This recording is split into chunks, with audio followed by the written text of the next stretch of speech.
You are connected as the host. Welcome, host. You are now in the host room and can manage your callers from the call-in studio web interface.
What's up, what's up, what's up?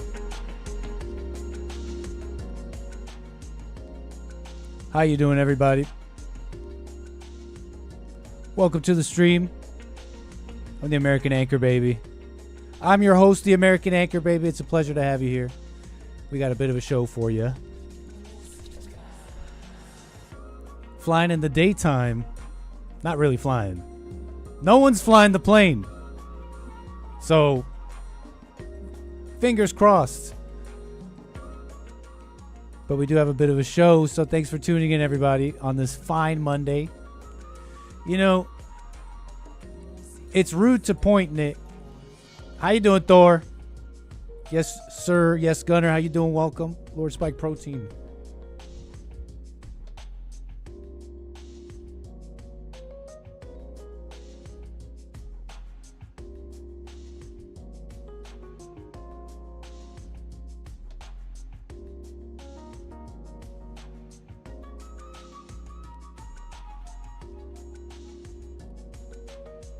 Good. Now we're good. Welcome, everybody. If he's flying, he's lying. Thanks, everybody, for tuning in. You know, if I stream more often from the side studio. You'll have me early. You'll have me on before 11. Look, this is barely 11:01 now. Thanks everybody for tuning in early. My lovely viewers on Rumble, we're welcoming you now. It's always a little glitchy at first, but if I refresh, keep clicking start, we get the Rumble people eventually. So thanks for tuning in. Rumble.com/American Anchor Baby. We got our lovely viewers on punchy.tv/Anchor Baby. We're live there as well. We want to thank everybody. Thanks for tuning in. We got a bit of a show for you. If you got something to talk about, something on your mind, you could call in using this number. That's 844-900-2229. It's a different number when we're in this studio, when we're in the plane, in the lab. So appreciate you tuning in. 844-900-2229. Lines are open. And if you're part of the Discord, which you can find in the description, you can always hop into the One at a Time voice channel and say hello. I'm live there as well. I'm connected. So hello to my people. What else can I say? Another way to call in is callinstudio.com/show/Anchor Baby. That link is in the description as well. Kevin being rude to our fellows over at Rumble. They have leg room over there, Kevin Howe. That's what you don't understand. You're like stuck in this high density situation and you don't feel comfortable anymore in peace and tranquility and the silence of the rumble.com/American Anchor Baby chat. So, but that's how the people on YouTube, that's how they like it. That's how they like it. Some call it the snake pit. That's how they like it. Okay, they like it messy, they like it. And I'm talking about the chat. Welcome, everybody. Okay, we got a bit of a show. I'll try and pay attention to the Discord, but if you find me muted, hop in. I'll see you, unmute myself, and say hello. Incredible. So what can I say? Hectic is the word. Hey, what's up, Harmony? Thank you. Right on. Thanks, Chris. Thank you, Chris. How you doing, buddy? Gerda, Jules, shout out to the Rumble peeps. Why does the Stank Pit get streamed live but not the Mongoose Octagon? This is a great question. You know what? This is, in fact, a great question. This is an exceedingly good question. And let me remember why. Because you're looking at the chat right here on your front screen, on your seat screen. But that's just YouTube. Does Stream Elements allow me to connect Rumble chat? This is a good a great question about the Mongoose Octagon. I didn't know that. Shout out Gisco. How you doing? Easter Island when, Nick? Maybe Friday. Maybe we could do it Friday. Do a little flight to Easter Island. It's a nice one to land at. No, we can't. Stream Elements does not offer support for integrating Rumble chat. So we're going to figure this out. We're going to have to make something custom. Because we're not just going to leave it out. But yeah, thanks. Thanks for that. Hey, Punchy TV, punchy.tv/Anchor Baby. Look, there's a number of things I want to get into, so let me not waste any time here.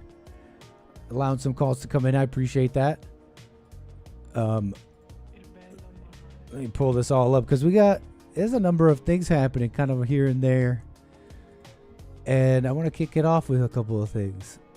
We got some news going on.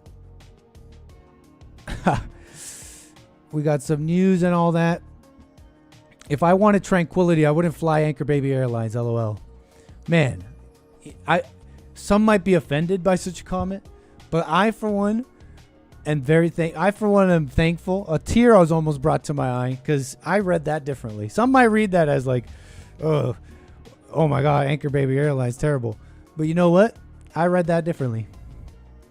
When I read that, Kevin Howe, all I read is, I fly Anchor Baby Airlines. And that's awesome. Clap it up, chat. Clap it up, chat. Clap it up for Kevin Howe. All right, let me peruse the little viewer content here really quick. Shall we just? Because I want to get into some of the news. Eric Adams is, and a number of things is so interesting. But let's not get too relaxed. Let's leave the viewer content for a moment. It's Monday. You see the daylight clouds over here. You see the daylight clouds. It's business time. Okay, people are flying to do business. You see night clouds? No. It's daytime. So let's get to the news. And there's something about this guy, Gustavo Petro. You might know him a little bit. And I'll just do this one time. I think I got it set. Folks, let me know if the music and my voice is coming in at a nice set and a nice mix. I've added not extensive, but I've added a cool test before we start these that lets me know. So just let me know. One in the chat if it's all solid. So Gustavo Petro, look. Theme. Call it a theme. Our new America. And it's crazy to watch. And so, there's a number of stories we'll get into. But it's crazy to watch as these years have gone by. The new America. Maybe I shouldn't have worn a green shirt. Okay, it's okay. Our new America. I'll get to Super Chat, sorry. Where was I?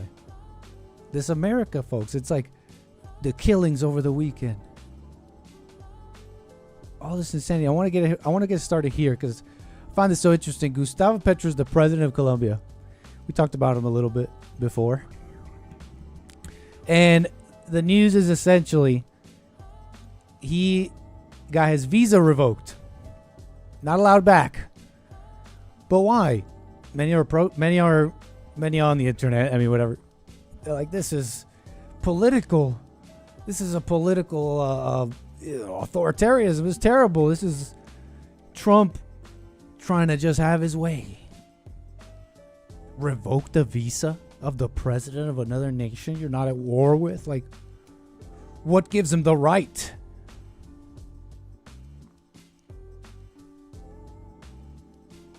Check this out. This guy was protesting in New York. So the United Nations, you're familiar, they had a thing. They had the 80th Unga, the cavemen. They had their 80th United Nations General Assembly. 80 years of the UN. They're at New York doing this. And he goes outside and he's protesting. I want you to watch some of this. There's some guy next to him translating what he says, but he doesn't.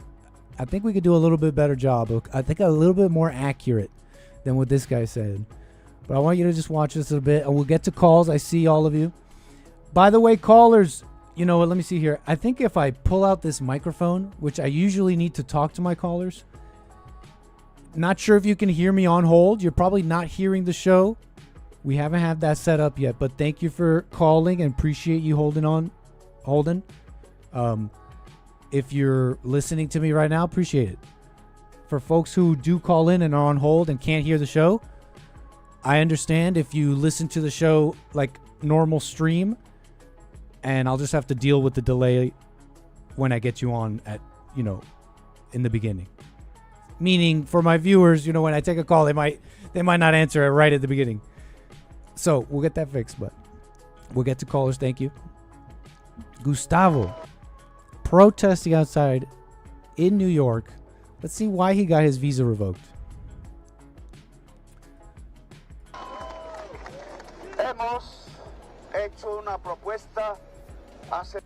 Let me see if I could boost this. We'll boost our clips, keep everything else at the same mix.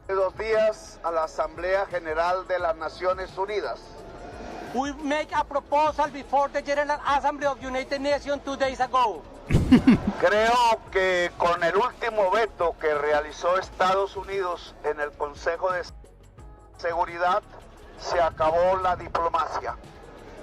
I truly believe that after the last veto of... So far, so good. Don't worry. So far, the translation is correct. He's just saying we're not happy with what the U.S. has been doing in the UN. This last vote, this last veto, has proven to us diplomacy has ended. It's just the beginning here. I truly believe that after the last veto of USA before the Security Council, the diplomacy is over. What does that mean? What do you mean diplomacy's La over? historia de la humanidad nos ha mostrado durante milenios que cuando la diplomacia se acaba hay que pasar a otra fase de la lucha.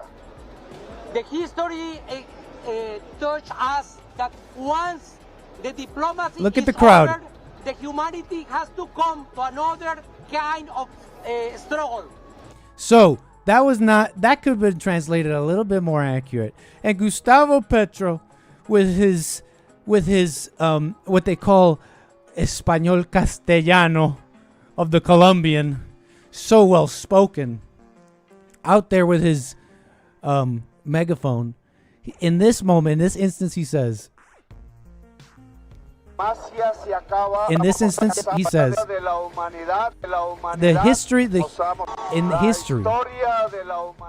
the history of humanity has shown us over thousands of years when diplomacy ends, we must move on to another phase of the fight. You know, I guess there was a good translation. The guy said, you know, when diplomacy ends, we must find a different struggle. But when he puts it the way he said it, you know, we must move on to the next phase, to another phase of the fight. I think it's it's really kind of similar, but I take it differently in the way Petro said it. The translation could have been a little bit better. And it was good. I'm just saying, when you get the words that he said, what does he mean, folks? Diplomacy is ended. We must move on to another phase of the struggle, of the fight. What's that phase, Gustavo? As he speaks to these are people in America, and I have to imagine most of these are American citizens. I have to imagine that I can believe it. Wearing keffiyehs, wearing these have the Palestinian flags. The humanity has to come to another kind of struggle. Why they got the Muslim scarf? So they're talking about general things, but he did mention specifically being against the United States, and I believe what they said about basically Gaza. Now I don't know the exact complaint, but it had to do with like the genocide in Gaza. And in fact, he talks about it a little bit here. Lo que ocurre en Gaza es un genocidio. No hay que decirlo de otra manera. Es para desaparecer al pueblo palestino. What's happening in Gaza is a genocide. There's no other way to say it. They're trying to disappear that place called Palestine. And when there's genocide, you commit a crime against humanity. And then, you know, the clip ends so we don't get the rest here, right? So, you know, it's a little bit, you could go past the headlines and just listen to the guy yourself. Is that really, that's who the Colombian people have chosen as their president. And that's where it kind of has its significance. You know, this Petro guy, like, consider for a moment, as a president in Colombia, what position he's putting Colombia in. Those people over there should be done with him. I mean, he's isolating Colombia, ruining their relationship between the United States, getting his visa revoked, and inciting what is, you know, inflammatory and in my opinion, almost like inciting language. This guy's got to go.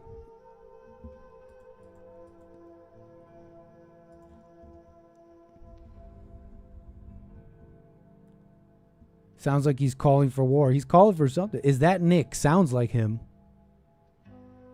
Wait. Wait a second.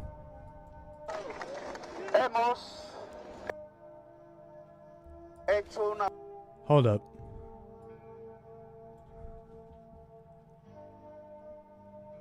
Wait, hold up. Gustavo Petro.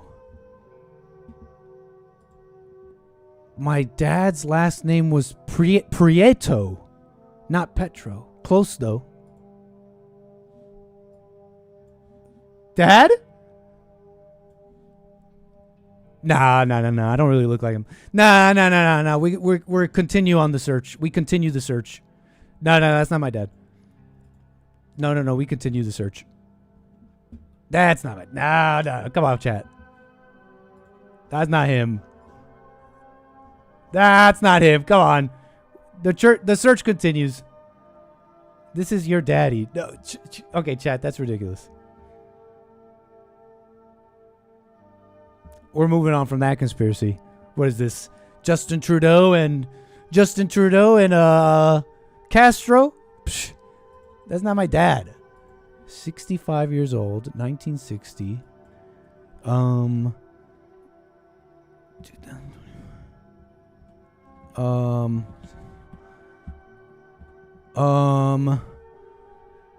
math checks out. No, that's not my dad. Anyways, moving on. So, look, I'm bringing this up. There's a number of reasons. I want to get into Eric Adams here and how it's looking like the American city, New York, will be run by some Muslim. And to the people of Colombia, like, I find this mentality, there's a mentality that would pick somebody like him. And it goes across Latin America in a big way. Communist, angry.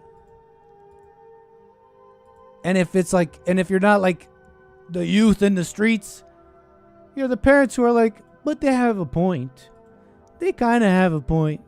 Letting it all go through. You know, I want to get to my calls. Thanks for the patience. I'm going to get right to you. Last thing here about this. What was it? Some interesting things in this article. I no longer have a visa. I don't care.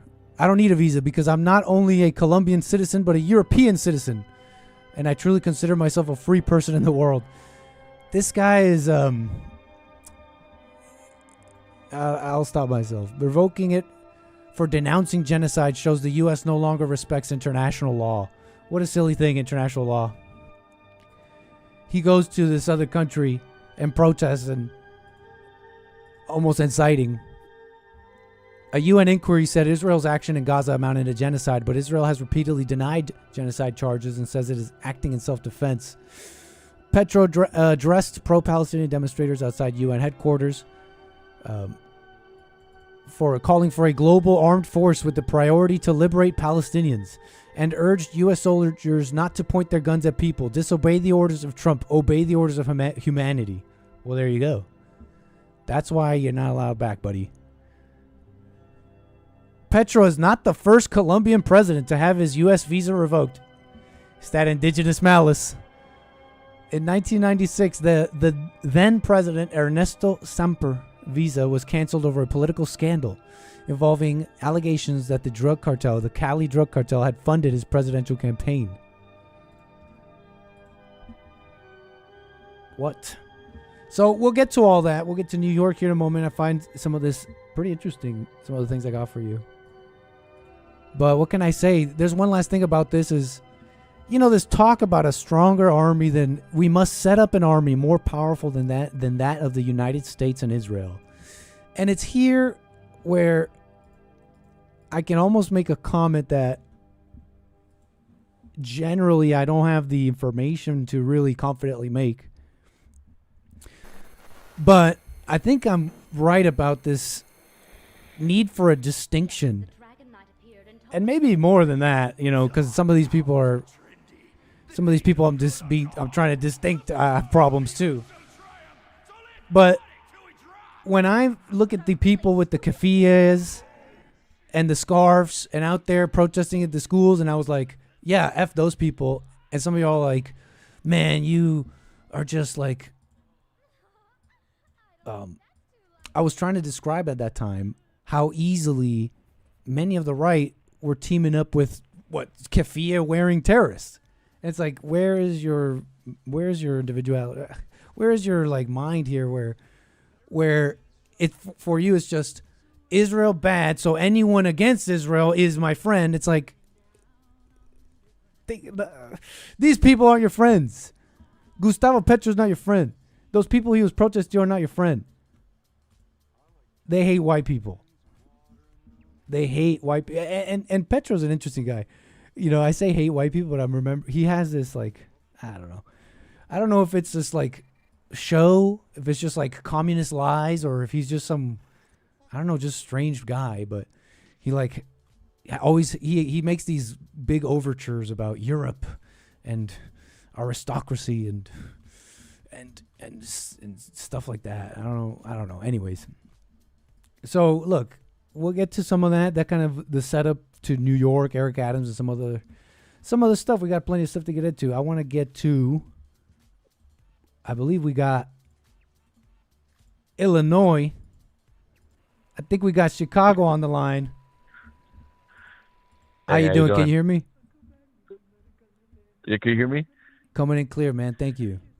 Who am I speaking with? Hey, good afternoon. Yeah, this is Yes Gunner. I thought so, man. How you been? Good, man. It's been a while. That's true. Haven't been really catching your show, but I've started watching it again. Thanks, man. Right on. Nice to hear from you. Listen, when you were on hold, were you able to hear my voice?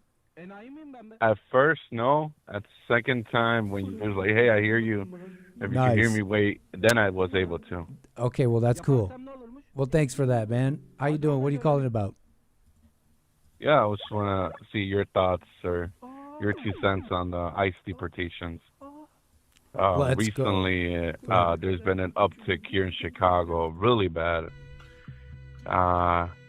in regards to ICE being here and part of that personnel in Department of Homeland Security. So they've been patrolling downtown Chicago. They have a facility out in the burbs, and that's where a lot of them are being transferred to. The people they're taking, they are not criminals. If you call a criminal somebody who's illegal, then yeah, I mean, call it what it is, right? Right terminology. But they're families. I've seen them take a family yesterday. They've been patrolling downtown, taking various people. They took tamalera, Spanish lady that sells tamales. All the areas where you would usually see people loitering for jobs, like such as Home Depot or construction sites, are almost all empty. People are not going out. It was recently a Mexican festival earlier this month. A lot of it was empty for fears of, this administration, what's going on. I voted for this. I want to make that clear. I voted for the administration. I didn't vote for this. I believe in the American dream. I continue. I'm proud of my heritage. But these are some of the things that I could say, well, stop. I don't agree. I've had friends tell me, well, see, this is what you got. This is what you deserve this. Because a lot of them are lefty, There's only so much I can speak about it regarding this. But they are active as we speak now in Chicago. And it's it got the whole Mexican community here up in arms and, wanting to see, we have demanded justice. And I'm like, I kind of, I understand their anger, but it's more like, that's not the way we go about it. And I just want to hear your thoughts on that. I know in LA a couple months ago, it got wild, but I'm not speaking about that right now. I'm speaking about what's going on right now. I've seen some similar things about Home Depots and all that, although I think I just went the other day and I kind of saw I still saw people, but that being said, I've heard the similar things of Home Depots being not, of los callejeros and the areas where they do the street vending being empty, and I heard about all that, and so when I hear about that, I think to myself, wow, You hear about illegal immigration, some more than others, some hear about it more than others, but I guess when you see the things you mentioned and I mentioned, it's like, wow, it's way worse than people think. They're like illegals in the country. But I did have a question for you. I mean, I'll tell you what I think about the whole thing. I'll tell you right now, I support it, but I wanted to ask you quick. Ask your question. Can I ask you first a question? Then you can ask me questions. We can talk about it. When you voted for Trump, when he said he wanted to deport illegals, what did you think he meant? When he said, I want to deport all the illegals, what do you think he meant? He said criminals. And then you have to see what some of his wordage that he uses. I'm going to leave the hardworking people, the hotel workers, the construction workers. I'm going to leave people that are here that don't have a criminal record alone. They're pulling people over that never committed anything in the middle of the street. There's like Instagram sites of set up all around of activists, I want to say. Unfortunately, I have to use that word. Of activists, I don't agree with the way they're doing it, but they're like post ICE was here, ICE was over there. They're like not even 2 blocks away from my house, and I've seen them take a hardworking guy that just sells fake labubus, or we call them lafufus here in the street, out to people and just get whatever. He didn't have a permit. Is that a reason to deport him? Is that a reason to just like have them get away from here, or this country where we want to believe in the American dream, the land of opportunities? And I want to ask you, I mean, you have to not ask, I want to tell you, like, Mexicans have been here for decades, dude. Since the Braceros area. Mexicans have fought a lot of the wars here in the United States, have fought a lot of the wars. When you look at the Marine Corps, majority are Hispanic, man. And Border Patrol as well are Hispanic, So I know that those people are hurting too. All you're going to end up doing with those individuals that represent Mexican heritage and are in government jobs, they're going to turn against them, unfortunately. How can they just stand there and see what's going on? I want to agree with you. Hey, well, this is an American country. Let's be patriotic. I'm 100% there. At the same time, we have a heritage, man. And that's where, a lot of our values as Mexican people come from. I don't want to say we, because you're Colombian, but, you understand Mexican culture because you're in LA. You see them all over you. I want to see, you're asking me, what was I thinking when I voted? I knew that. I was thinking about that little 13-year-old girl that got killed by Venezuelans. I was thinking about them when they were out here in Chicago committing a lot of crimes here in Chicago. They were doing a lot of crime here in this city. And I was against that. They were breaking the law, driving without, licenses, driving without, license plates and stuff like that. That's what I was thinking about. I wasn't thinking about the honest, hardworking man that's out there. That's not to say that some of the people that they've been catching don't have a criminal record. They might not. But I don't have the whole full facts. I find it first interesting that all sorts of Trump voters saw different things. I ask you, what do you think he meant when he said, I want to deport illegals? And you think of certain comments he said. Some of those you said, I recognize them as a lot more recent, but like really recent, like in this term, but whatever. Like you pick out these comments he said, and to you it meant one thing. To you it meant, okay, I know what he's saying here. He's only deporting these illegals. Other people, others, I don't know if you've noticed this, but other voters of his have voted for him, and then they heard him talk, and they thought he said, okay, I'm getting rid of all the, we're knocking door to door, and we're getting rid of every illegal in like a big way. And now those people are mad at Trump too. And they're not too happy with him either. They're saying he's not going far enough. So I find that kind of funny that, the people are all coming up with their own idea here. I can't help but remember throughout all that, he did say he wants to deport illegals. I mean, that's pretty clear to me. But he and then you have the different sides. Hey, I'll let you talk a bunch. I'll let you talk a whole bunch. Okay. I'll let you talk a whole bunch. Okay. And people are sitting around, they're picking out their own kind of view of it.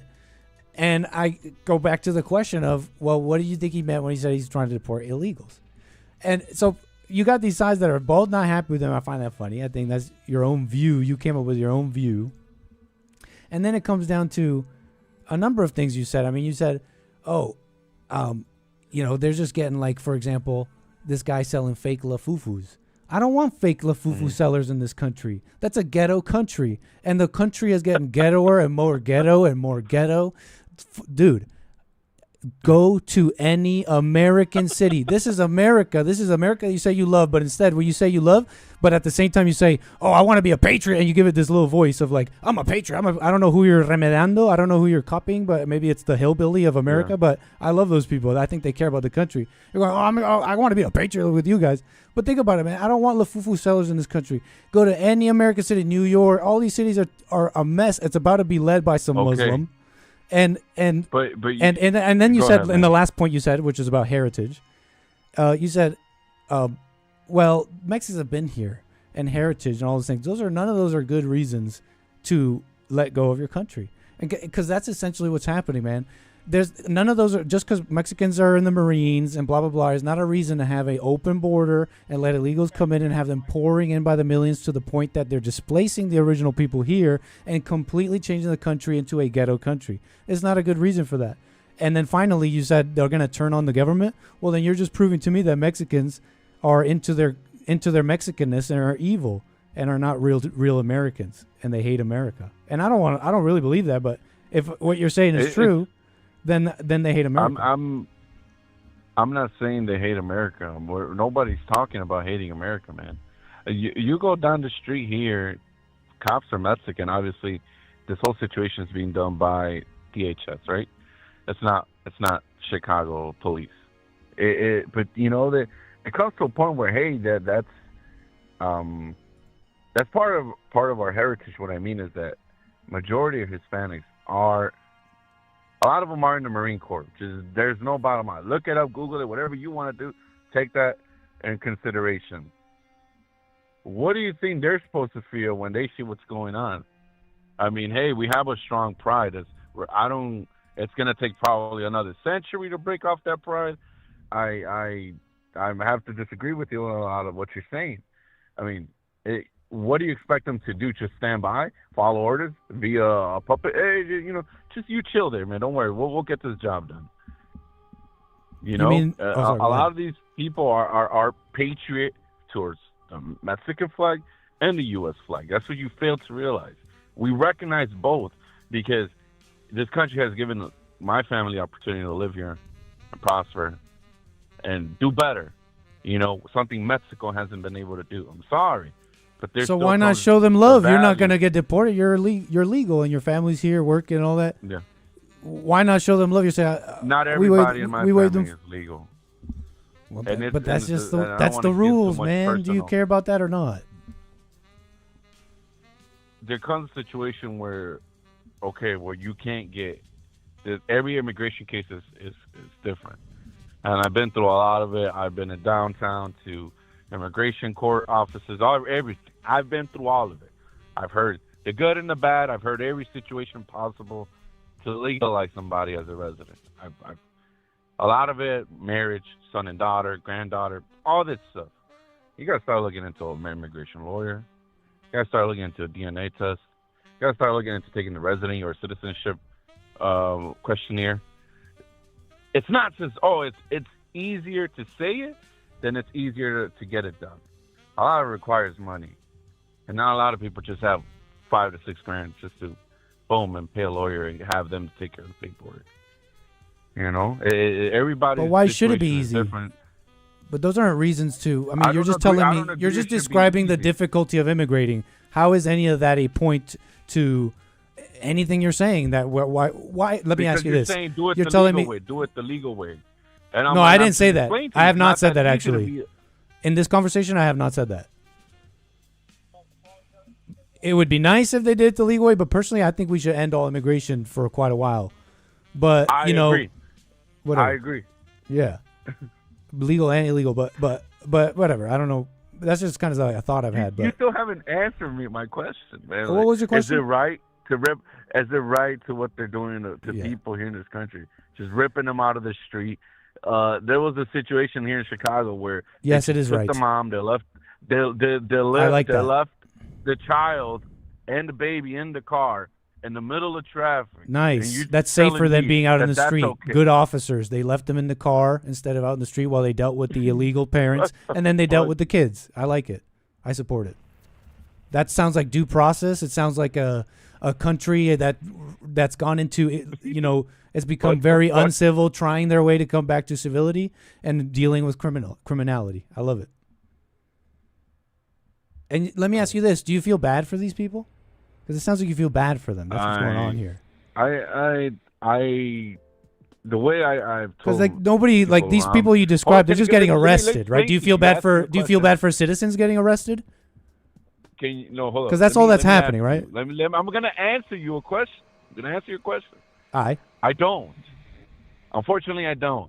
I told those around me when I have this conversation. I care about myself and my family. I'm sorry, I'm selfish. And Mexicans, but not American citizens but not American citizens getting. I just told you. You asked me, do I feel bad for those people? I kind of don't. I mean, I really. Oh, don't. I thought you were still talking about Americans getting arrested. My bad. I sleep well. My bad. I thought you meant the Americans getting arrested. You're talking about the illegals getting arrested. You say you don't feel bad about it. Even the mothers, the mothers and the kids being ripped away from their families. I don't lose sleep. But their kids, the kids being ripped away from the families. That's a shame. Yeah, I agree. Me too. I don't get emotional about it because they're not being heard. They're just being put. Are we going about it the right way? Is the government going about it the right way, Nick? You seem heartless, man. You're an evil guy right now, man. Tell me why you think that. I looked up to your left. Tell me why you think that. Because you said it's okay to do it the way they're doing it. And what is and I don't see them going to the ghettos. I don't see them going to the Let me ask you. Chicago. Let's have a conversation here. And what is the way that they're doing? Describe that way and tell me what's evil about it. You're having a normal day in downtown Chicago. Yeah. And then you're just picked up and swatted by ICE agents. How should that happen? How should that happen? What would be your way? I don't have that answer. I'm sorry. Like in their home? Should they swoop in their home then? Where should it be? Or is it that you are fine with illegal immigration? Or is it that you're fine with illegals? Which one is it? If they have a criminal background where it's a felony and has grounds for deportation, I agree. Take them out of here. But it's just to pick up randomly in the street. If you Google right now, Google Chicago ICE, you see everything there. This is random people on the street, dude. A family just got picked up yesterday, just souped up. And it's just the way they go about it. I mean, you're asking me how they should do it. I don't know. I don't have the answer. Should they be nice? Should they be gentle? Should they be harsh? I don't know. I don't have that answer for you. But should they be deported? In the middle. I don't know. Let's start there. Should they at least?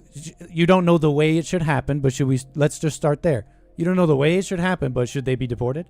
And I know you already said the criminals, they should be deported. You made that clear. So that you already made that clear. So we're not talking about them anymore. Everybody else. Do you want? So you don't know how it should be done, but let's start there. Do you want? Should they be deported? And they should have a shot at this country. So no, I don't. So that's how you really feel, and that's fine. We got to it. But look, man, the way you put it, man, it's just like you're quick with it. Which, hey, man, I give you props. But come on, man, it's like, don't you have any sympathy?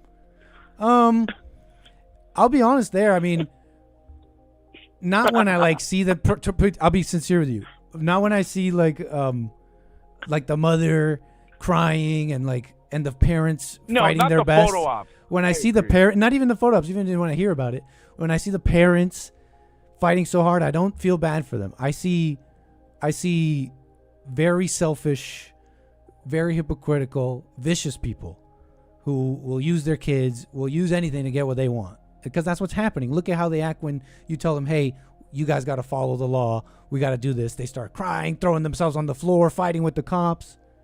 So, no, I don't have any sympathy, feeling for any of that. And what I'm about to say now is not that I feel anything for the kids. It's not about feeling here. Personally, I might feel something if I see a kid crying, and that's my own baitiness. But there's something like you asked me what were you asking me? What's your question? If I have any like sympathy or something for them? I don't know if it's sympathy, but I mean I do have what I call it like an understanding. I see the kids are being used here.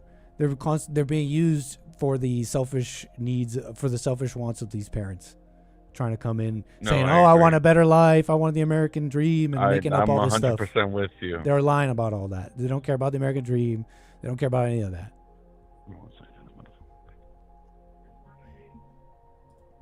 I'm on this.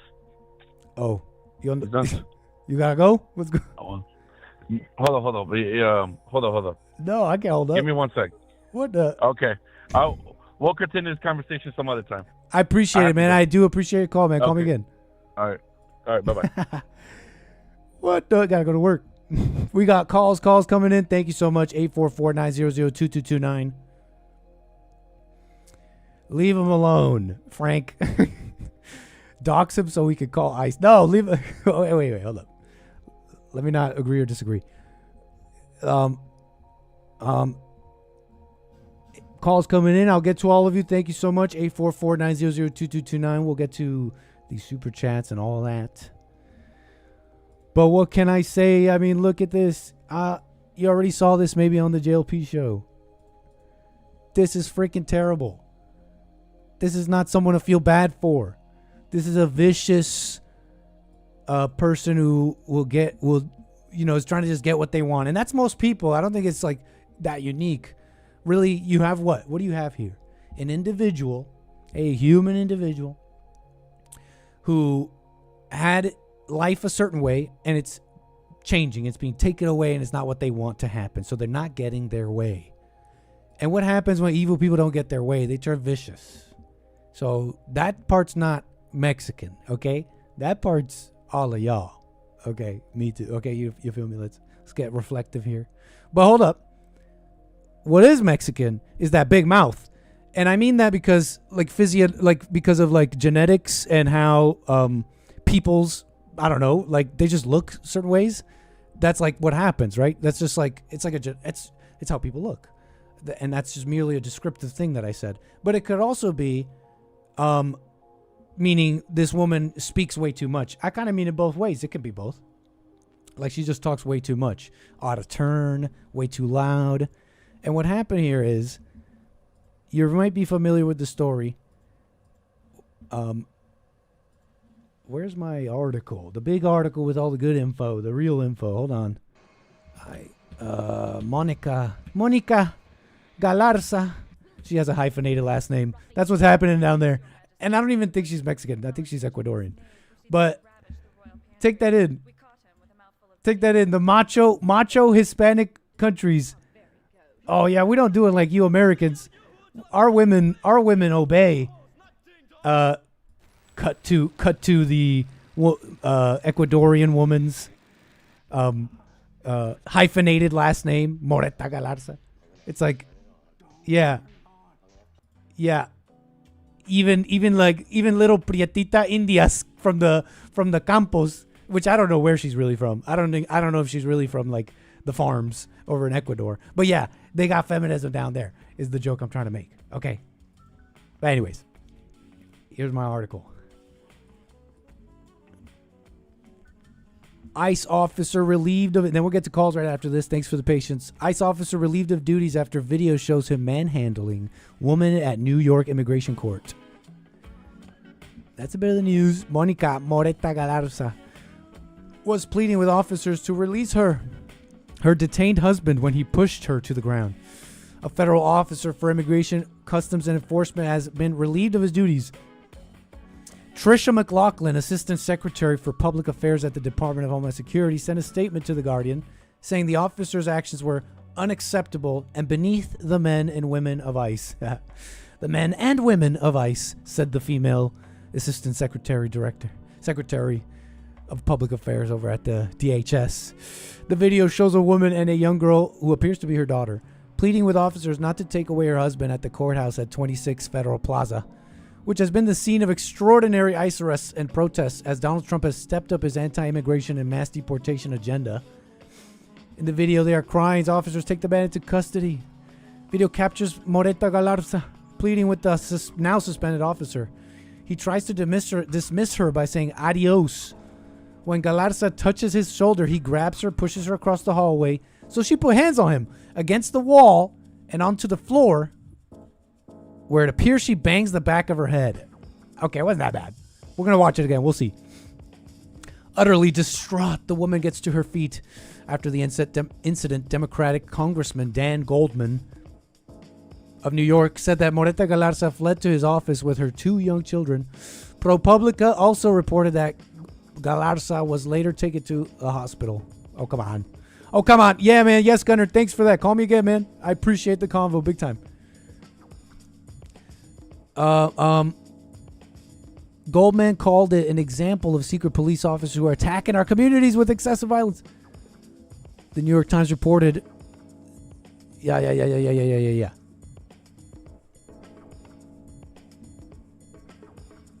So check it out. That beautiful beam footage.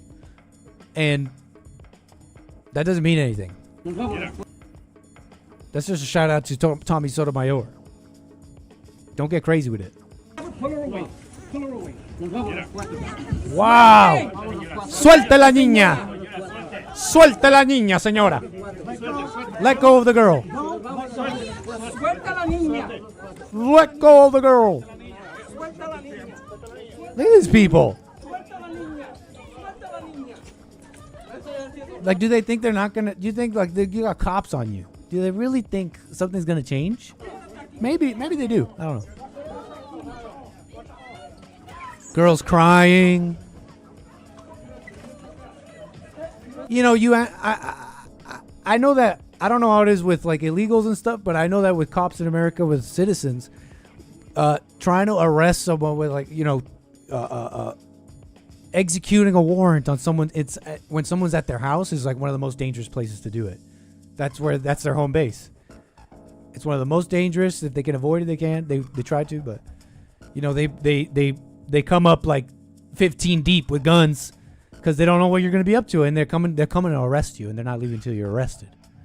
So, and that's what's happening here. They're coming to arrest you, and they're not leaving until you're arrested. So.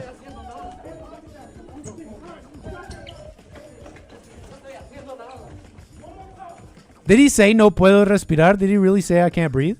No way. I don't believe it, chat. You're joking. You're memeing on me.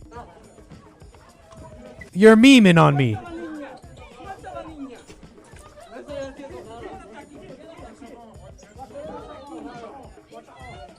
I don't hear no puedo respirar. I can't breathe.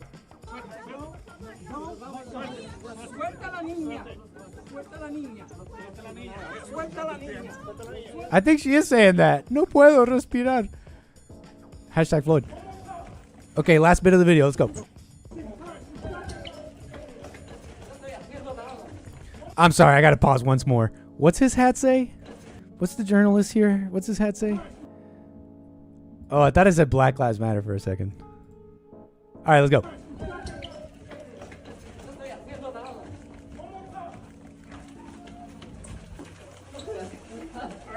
Oh, that's a manhandle. That's a manhandle. Those are the big boys. The linebackers. Oh, the paper privacy. You don't want to see this. You don't want to see what we're about to do to him.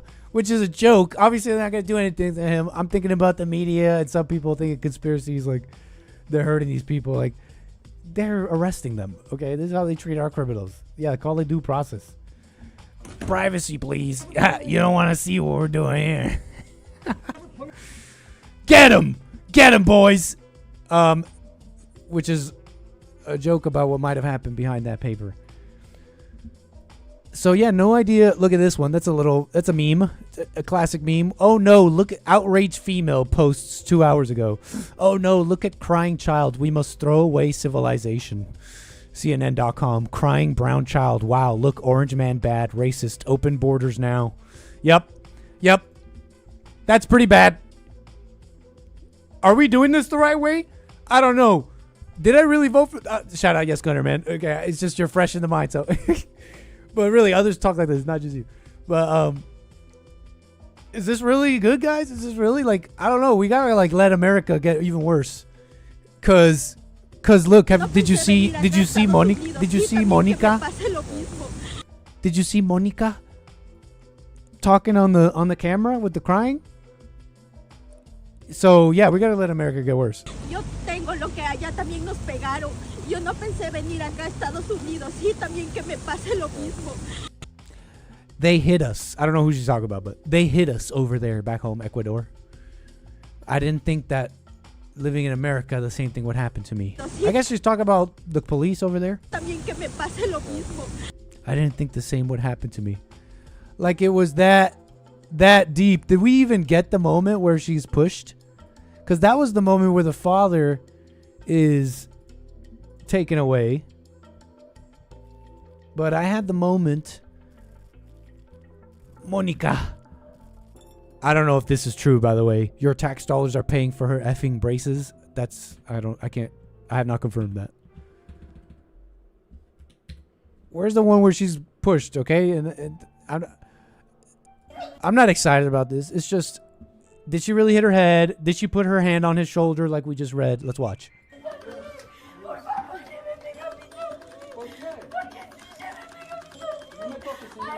No me toque, señora. Don't touch me.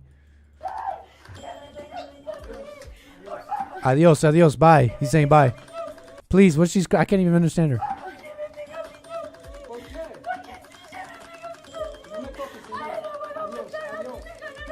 Oh, she's complaining about how she's been hit by these police. So the moment just happened. They took the father.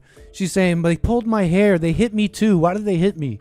So she's starting some complaint about being abused by the police. Total drama. And he's saying, no me toque, señora. Don't touch me.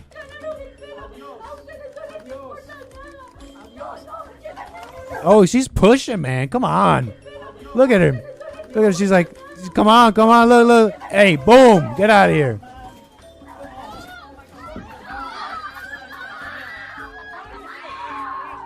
He may have. Honestly, it may have overreacted. I really do see her put. This is egregious. I honestly see this as egregious. Her pushing her hand into him like that. Like, listen to me. Like, you can't do this. Like, you pulled my hair. Blah, blah, blah. And it's possible that he may have done nothing wrong here and yet kind of overreacted because you got to see him like over her, like hey, I don't know, whatever. That's just me kind of like nitpicking about what might be going on inside him. I don't really know. But, honestly, it was egregious how she's acting. It was egregious. She had to be decentralized. It may even be by the book. I'm not a cop. Everything in the world is a stupid soap opera. I know. Welcome to my show, the soap opera. I shouldn't laugh too hard. Okay, we'll get to calls. We wanted to watch the moment. Let's the last bit of the clip.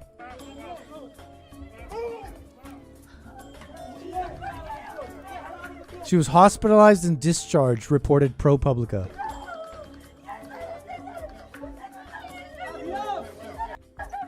I already told you what she said there.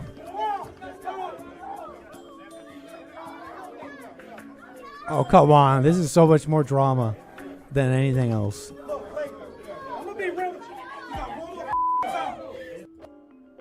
Trisha McLaughlin, huh? Who's this lady? And, I'm seeing in the chat saying, I heard that they reinstated him. I don't know. I don't know about that.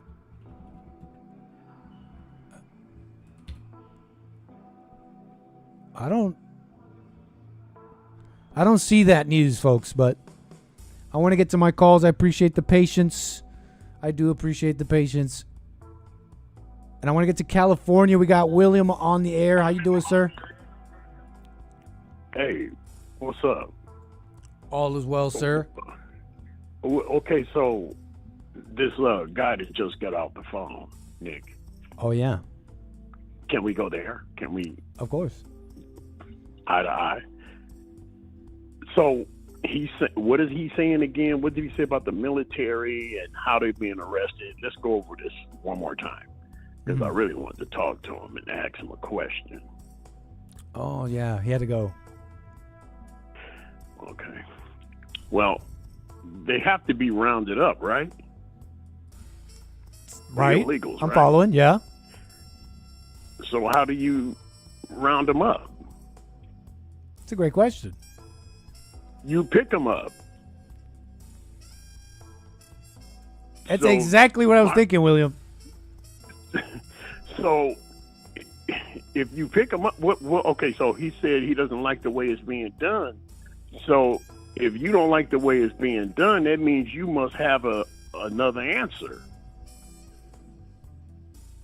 Yep. Now, how does he think it's supposed to happen? Because I do remember Chicago was talking a lot of smack 2 weeks ago, like, I dare you to come here, but I see Operation Midway is underway.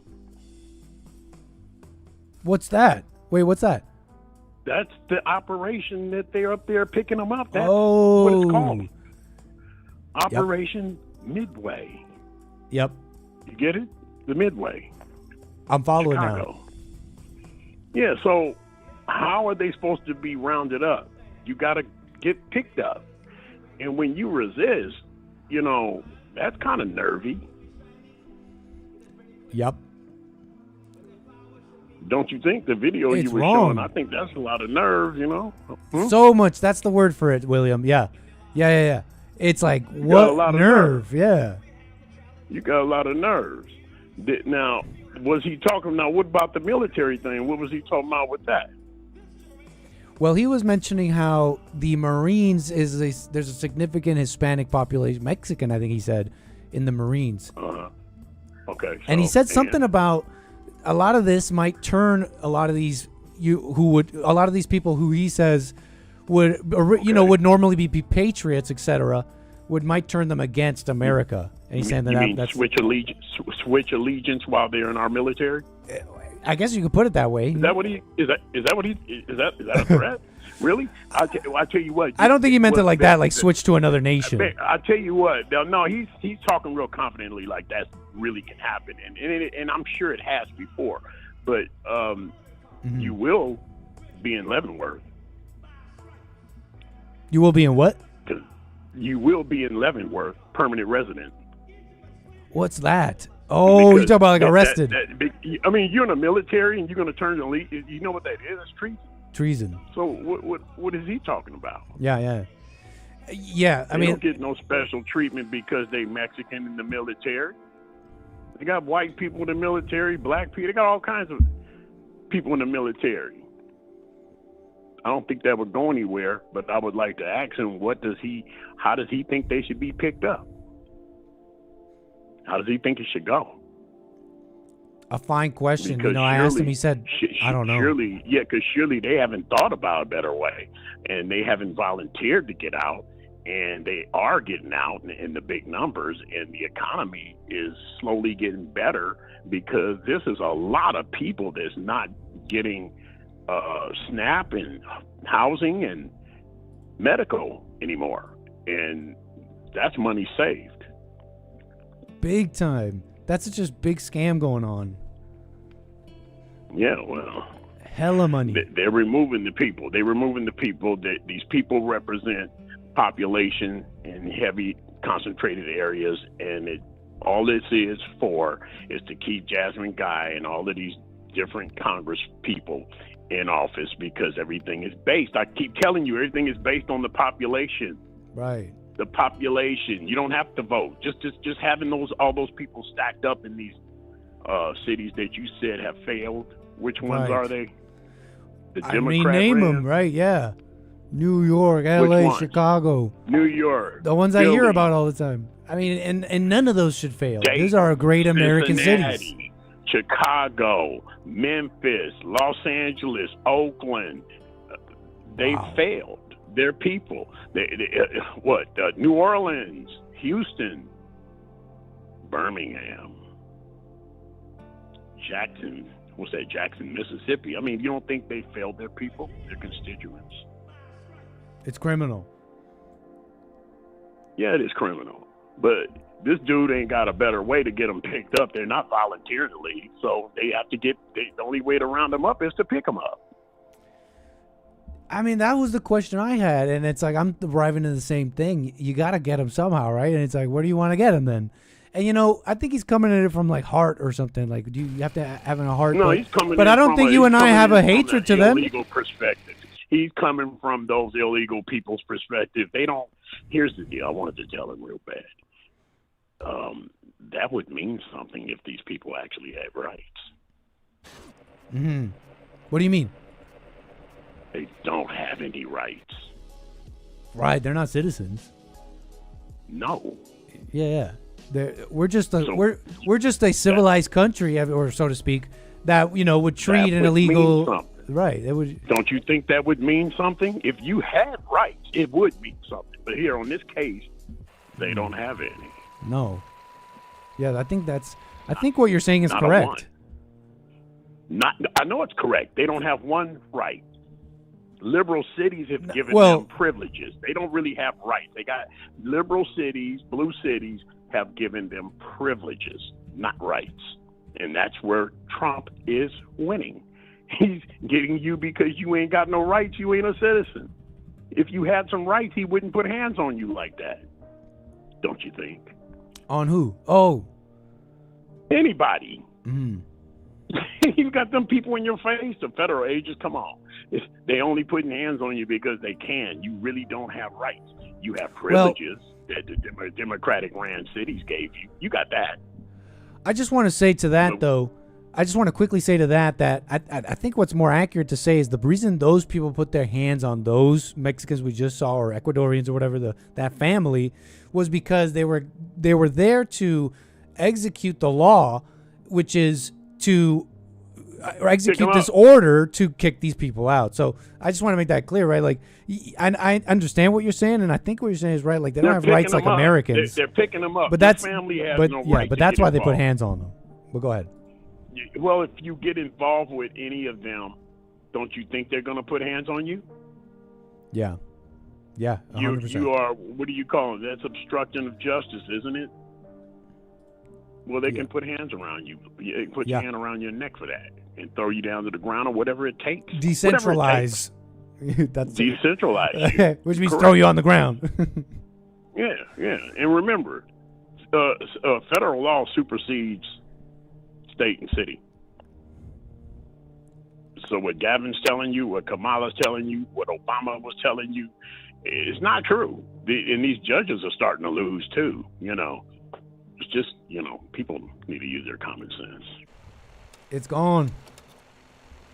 Yeah. Yeah, well, it's a trip.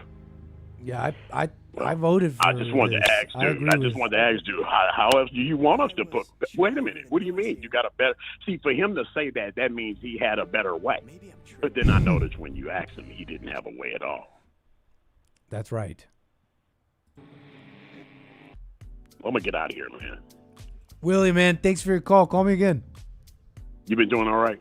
Yeah, all is well on my end. Yeah. I heard some crazy calls the other day. Was it Friday or yesterday? When was this?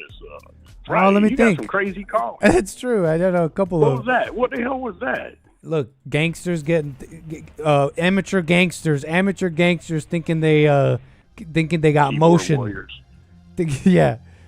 Sliding with no strategy is what's happening. A paper tiger. Amateurs. Right. Amateurs. Bingo. To this day. All right, man. I'm going to talk to you later. Take care, Will, and call me again. All right.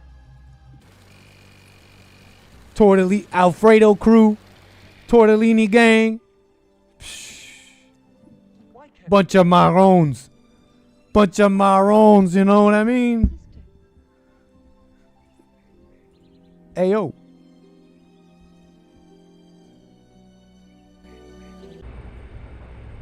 Ayo.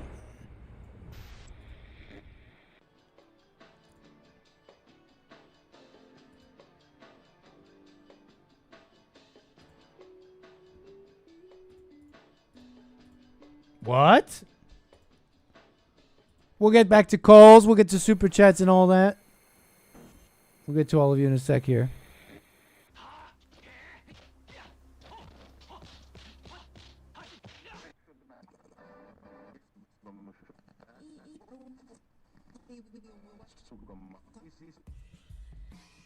What? What? Okay, so we were talking about a number of things here. And I guess we never got to this. Eric Adams. So, Eric Adams. New York. Talking about failed cities, etc. I remember it wasn't even that long ago. We were looking at Eric Adams. What was it? What was it? Let me see. Hold on.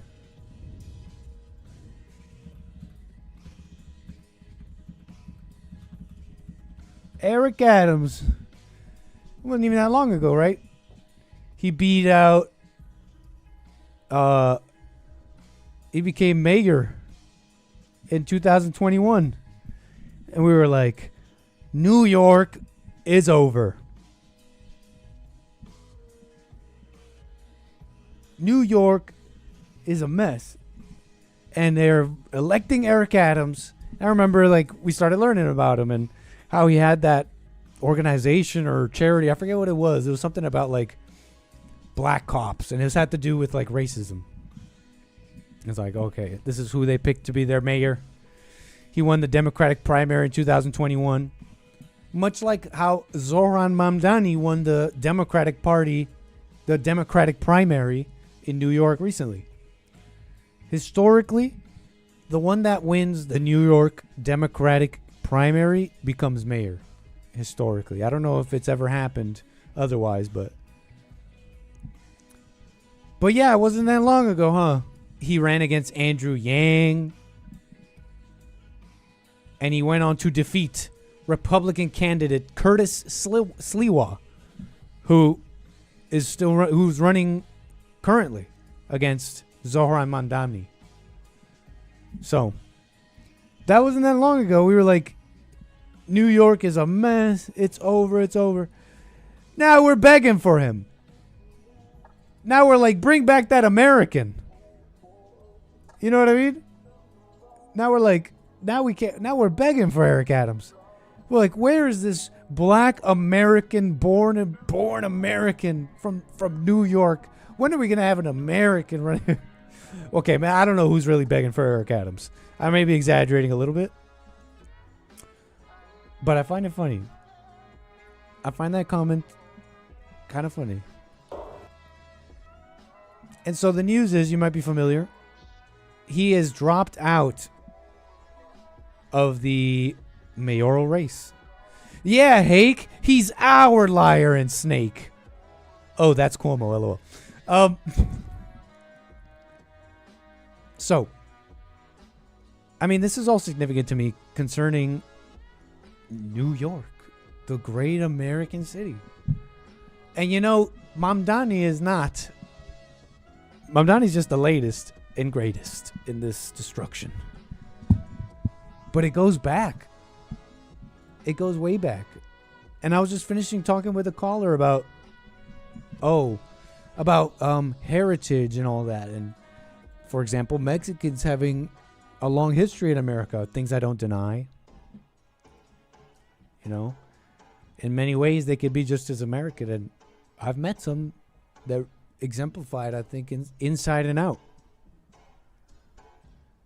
But concerning that, you can't ignore the changes in the makeup. Okay? Whether they could be here is another thing. And again, that history is there. Fine. But put it like this. You can't ignore the change of the makeup of the whole country.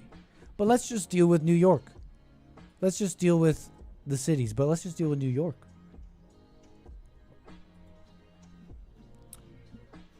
Let me see, where did I put this? Just dealing with New York.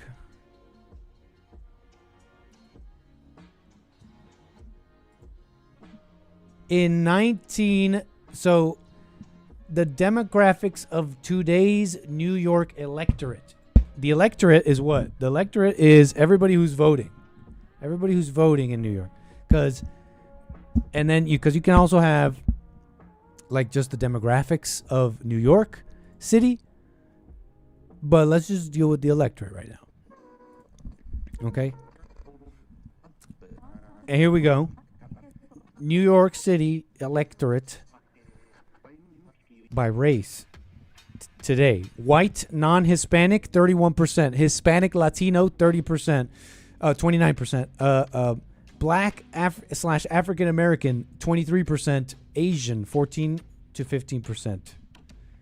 Very diverse, divided. And a lot of these groups, yeah, some are double than the other. Like Asians are 15, white non-Hispanic, 30. But they're also a lot more equal in that, look, the whites are equal to the Hispanics and the blacks are not far behind. You have I don't know if it's fractured, but call it diverse. I bring up that point. I bring up that fact to just express let's take a look at what a diverse, how are diverse places run when you let all the different diverse peoples have a say, right? And we have democracy for all these people. How is that run? What does it look like? What does it end up being?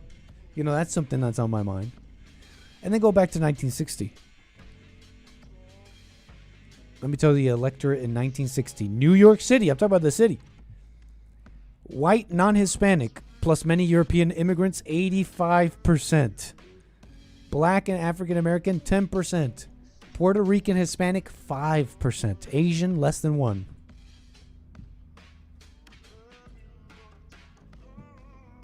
So, yeah, there's problems. And, yeah, everybody's got to get better. We need men. And the white men got to get educated. And they got to get in there and, run things. But, we just need also, it's not just white men anymore. And those other men, too, they got to get educated and be masters of their domain or whatever, etc.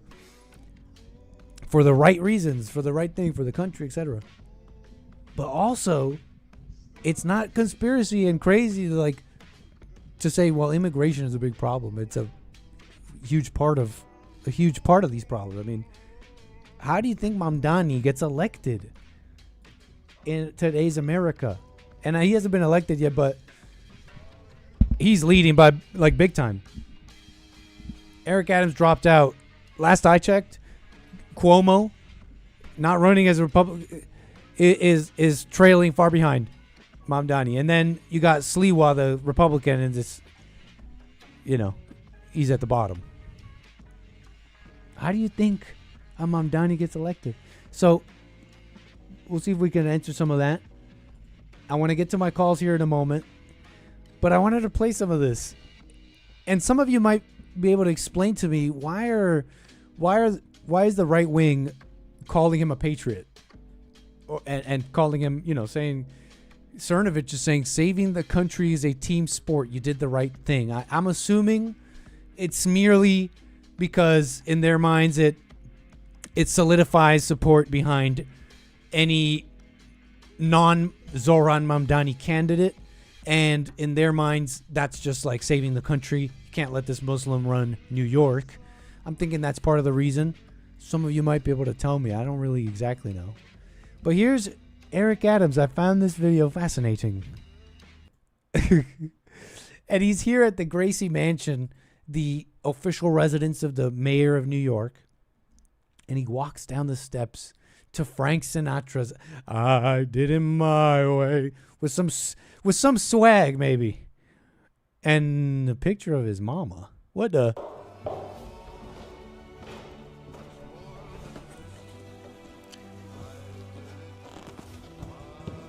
That's an American.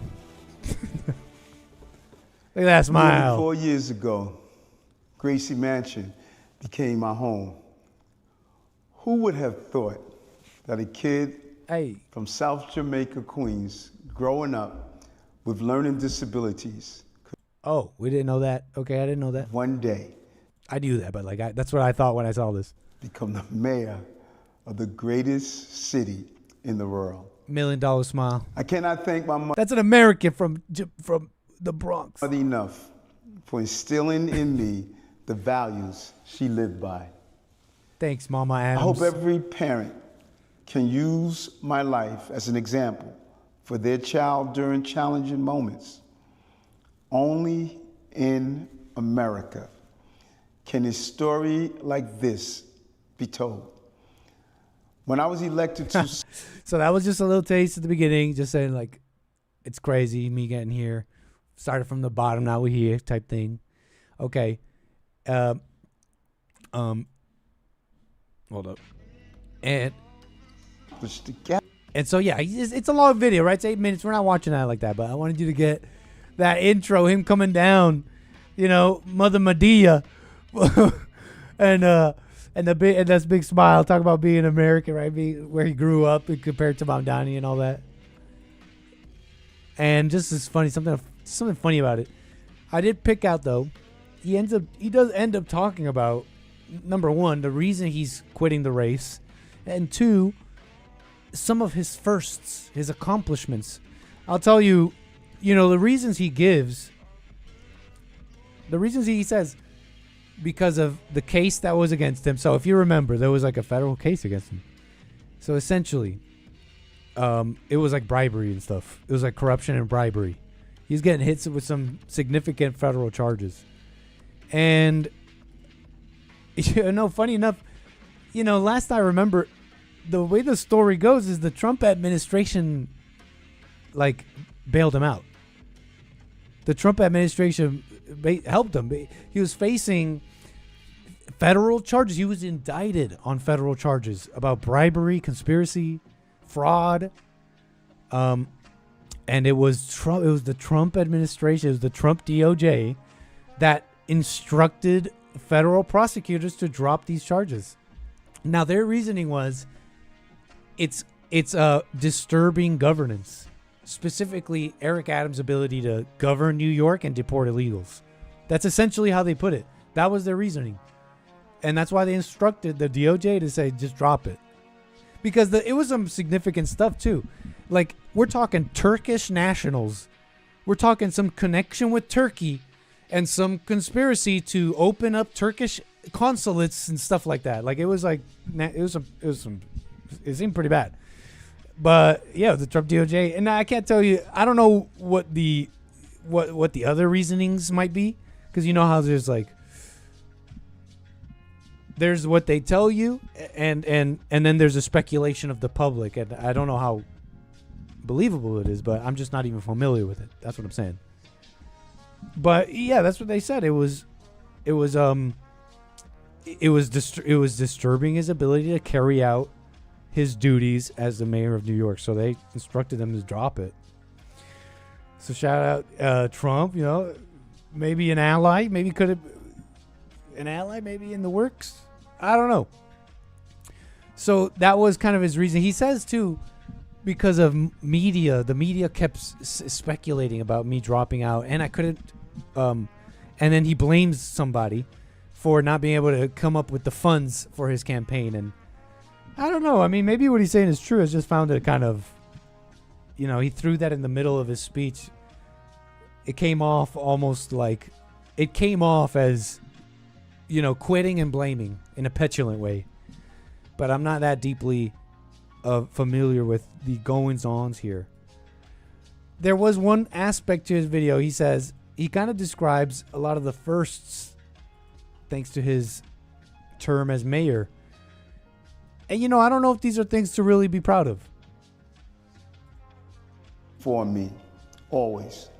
I'm proud of the historic leadership team we built, appointing the first Dominican, Indian, and Filipino deputy mayors, the first woman to serve as fire commissioner and police commissioner, the first Korean commissioner at Small Business Services, the first Spanish speaker to lead the NYPD and DOT.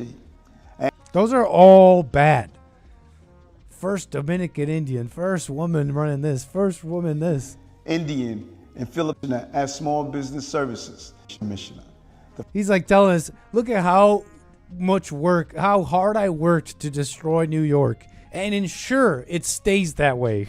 And police commissioner, the first Korean commissioner at Small Business Services, the first Spanish speaker to lead the NYPD and DOT, and the first Jewish woman to head the NYPD Intelligence Division.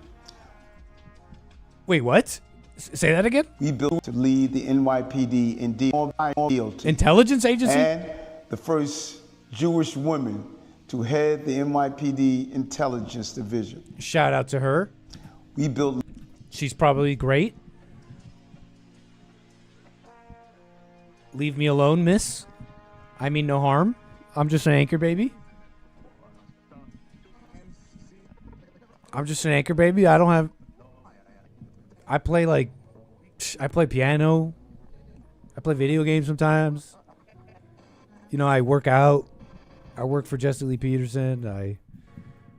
I pretty much stay around this area, you know. Nothing to investigate. I'm just saying, I'm sounding more to the Jewish lady running intelligence. Okay. What else about Eric Adams? I mean, honestly, the whole thing's interesting to me just to see in America, right? It's just the story, really. The story here is New York, which is like, you know this, obviously, but I'm not really trying to ring a bell here like an emergency. It's not how I'm feeling necessarily, but it's like an emergency. America, New York City. Voted in, right? By the folks of New York. Like, it's not looking good. There's no signs of things getting better. And that's not like me wanting it to be that way. It's just you got to be honest. Or else, you know, maybe it can get better, but it won't if you lie, if you deny the truth. America, maybe it's like in the realm of possibilities, but not if you lie, not if you're not honest.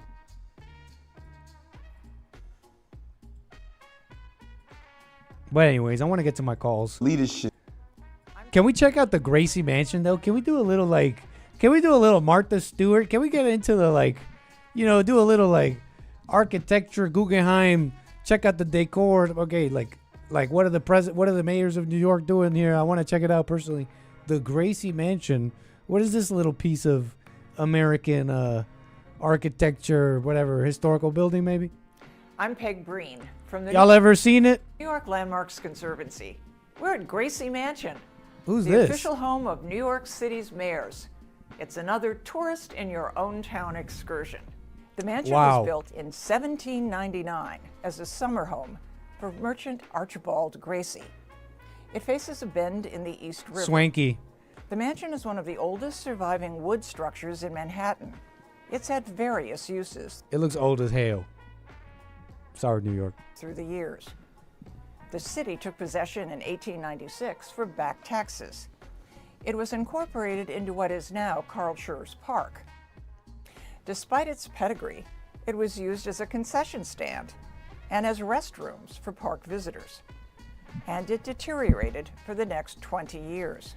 Show us the inside. First home of the Museum of the City of New York in 1923. Robert Moses restored the building as a WPA project when the museum left. Moses convinced Mayor Fiorello LaGuardia and his family to move in 1942. Look at that suit. Every mayor since has Look at lived these here, suits. except Mayor Bloomberg. The public rooms When are we going to adorn the anchor baby in fabrics? are furnished and decorated with donated or loaned items to honor the building's federal period origins. I'm Mayor just Ed asking. Koch I'm just created wondering. the Gracie Mansion Conservancy in 1981. That's nice. With philanthropist Joan Davidson. They oversaw a major restoration of the house. Koch announced the creation of the city's Historic House Trust here in 1989. The mansion is part of the Trust's collection of historic homes. Mayor Bloomberg used private funding in 2002 to have interior designer Jamie Drake update the rooms. He also expanded public access, dubbing the mansion the People's House. There are a few connections remaining to the Gracie family. Elizabeth Who's the family? Walcott Who the Gracies? Gracie. You talk about the Brazilian Jiu-Jitsu people? I didn't know the Brazilian Jiu-Jitsu people were this deep in New York's state history. That's pretty deep. Shout out the Gracies. Shout out the Brazilian Jiu-Jitsu in New York. Shout out. That's what they're talking about, right? To the Gracie family. Elizabeth Walcott Gracie, whose portrait is here, married Archibald's son William at the Look at that Brazilian Jiu-Jitsu guy. Public tours explore the first floor, but visitors once roamed upstairs in the mayor's family quarters. Gotta put you in a chokehold. Look at that guy. Her too. Right? Okay. Oh, MLK, hold up. Wherever possible. Mayors have hosted numerous important public figures through the years, including Dr. Martin Luther King. Ooh. Robert Kennedy launched his political career. Shout out. Old pics. Very cool. I want to get to my calls. I appreciate the patience. I want to get to David in Texas, sir. Shout out. You're on the air. Hey, Nick. What's up, David? How are you, brother? All is well, man. No complaints. Thank you for taking my call. For sure, for sure. So I want to start by... Hey, David. Just lost you for a sec. What'd you say? You want to start off with what? I just want to start off by saying I've never met a Monica that I did not like. No Monicas. I don't know about you, man. I have a whole bunch of friends that I call Monica. I have all sorts of friends that are like, that's like, yay, Monica. What's up, Monica? Monica, But anyways.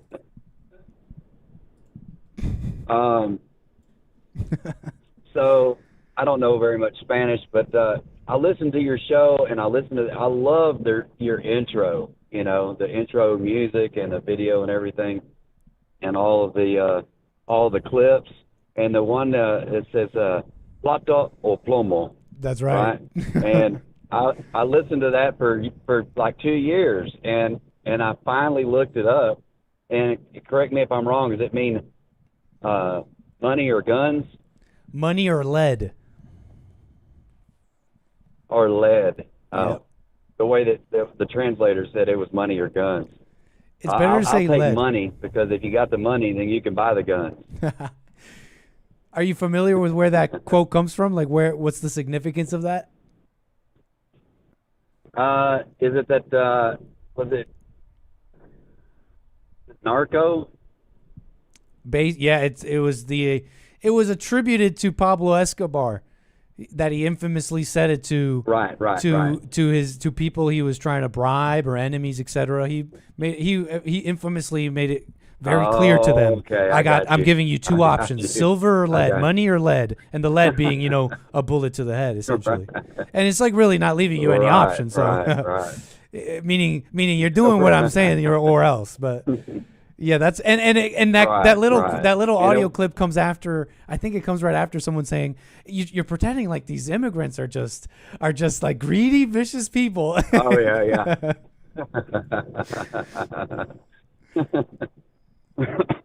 What's the? I love it now. I like it even more now. Thank you, man. Thank you. Makes more sense. That's awesome. Yeah. That's awesome. I knew there was some genius behind it. I just didn't. I was trying to tap into it. What's the word for all of the money that and it's not necessarily illegal immigrants, but a lot of the South American people that they send back to Mexico, say. What's that term called? Remittances. For the money that they send back? Remittances. Yep. So there's like $53 billion going back to Mexico in remittances last year. That's crazy. That's a lot of money. Yep. And it's not only that they're taking from this country in ways of, hotels and healthcare and rent and food, right? I mean, they're getting all those things from us, and then whatever money that they do make, they send a portion of it back to their home country. So It's like we're losing twice on that. we're not even able to keep the money in our system to generate that money, you know, and benefit from that money. They're sending it back. So I think that they're doing a good job. You know, does it make me a little uncomfortable? Yeah, a little bit, but I think they're doing a good job by pulling the people off the street. Maybe that'll get some of the people that need to go back on their own. You know what I mean? Totally, man. It's like, so, you want the whole ship to sink? It's like you don't love anybody. Right. Exactly. Let me ask you this. Why does it make you uncomfortable? I don't know, because I still have some feelings. You know, I mean, when I stop and think about it, it doesn't bother me really at all. You know, but on the surface, it's like, you know, it just the look and all that. I can understand a little. Yeah, I can understand a little bit. You know, because I am human. I can understand how that would make other people. You know, the people that are getting asked to leave or forced to leave. I can see how that would make them uncomfortable, and the people that are around them uncomfortable. But you know, I want to try to make a parallel real quick. Of course. When the civil rights movement happened, and they started kicking the men out of the homes in order for the women and the children to get the money. It's the same. Not the same thing because one's illegal and one's legal, right? Mm-hmm. But the results are the same. Yep. The results are the same because you're making a separation there, you know. And I go to this truck stop over here in Texas, and they have a kitchen and a bakery, and there's like 12 Hispanic ladies that work in there, and not one of them is legal. There's like probably 20 people that work at this place that none of them are legal, not one. It's way worse than we think. Oh, dude! It's everywhere, man. And I grew up in Dallas, and when I told you before, you know, I've had my scrapes with a lot of drugs and alcohol, and like 4 miles from where I grew up was the barrio, and what's that? I remember going down there when I was just the kind of the illegal immigrant side of the freeway, you know. Gotcha. It was just predominantly illegal immigrants, and when I first made an approach to that part of town, I went down there to score cocaine, and they had figured out that instead of the adults serving the cocaine, they would have 10 or 15 little kids come run up to the car with packages of dope, you know. Wow. So and then the adults would sit there on the porch and watch them, you know, so that nothing would happen to their kids, which was kind of crazy in and of itself. I mean, insane.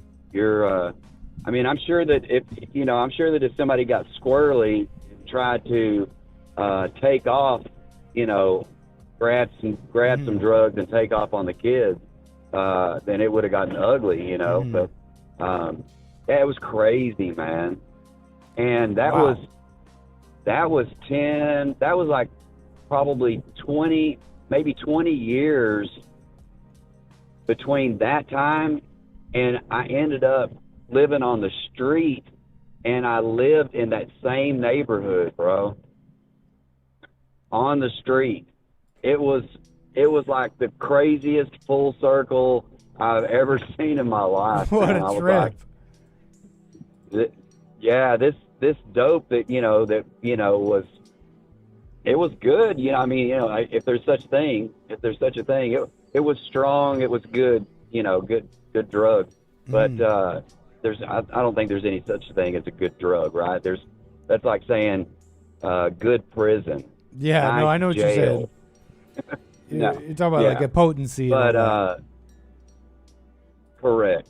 But it was so crazy for me, when I realized that, this 20 year, and it wasn't like I was strung out for 20 years. I mean, there were many years that I wasn't, but it was just so crazy to go from that extreme of being in the car, and getting, buying drugs that way. And then I ended up living on the drug dealer's porch.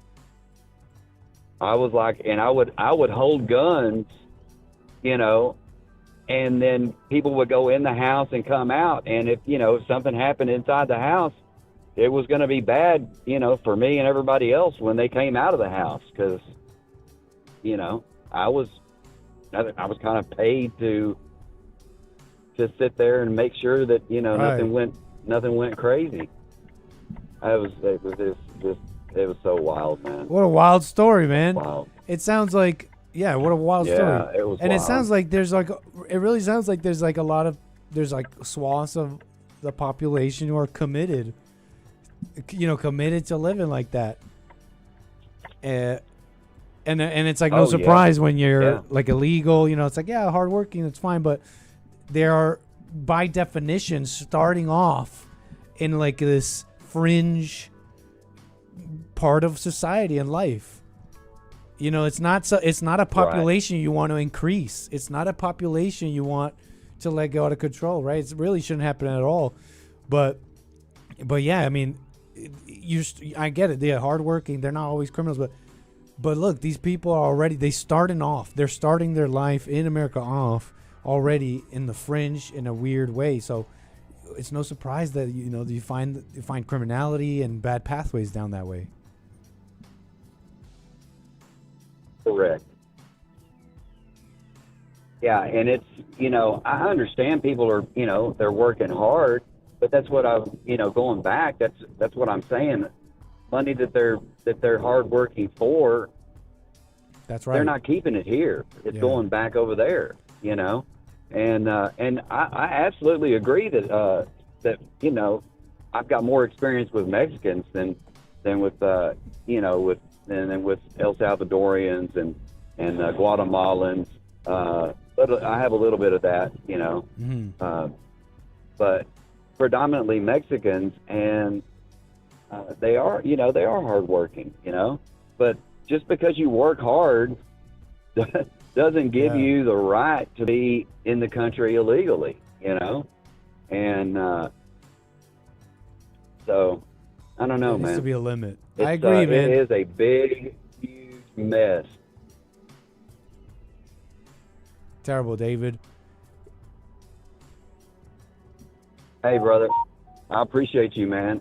I appreciate the work that you put into the show, and heck, I even appreciate the work that you put into the clip even more now today than I did yesterday. Yeah, man. Thanks for that. Appreciate you tuning in like that. Thanks very much. Yes, sir.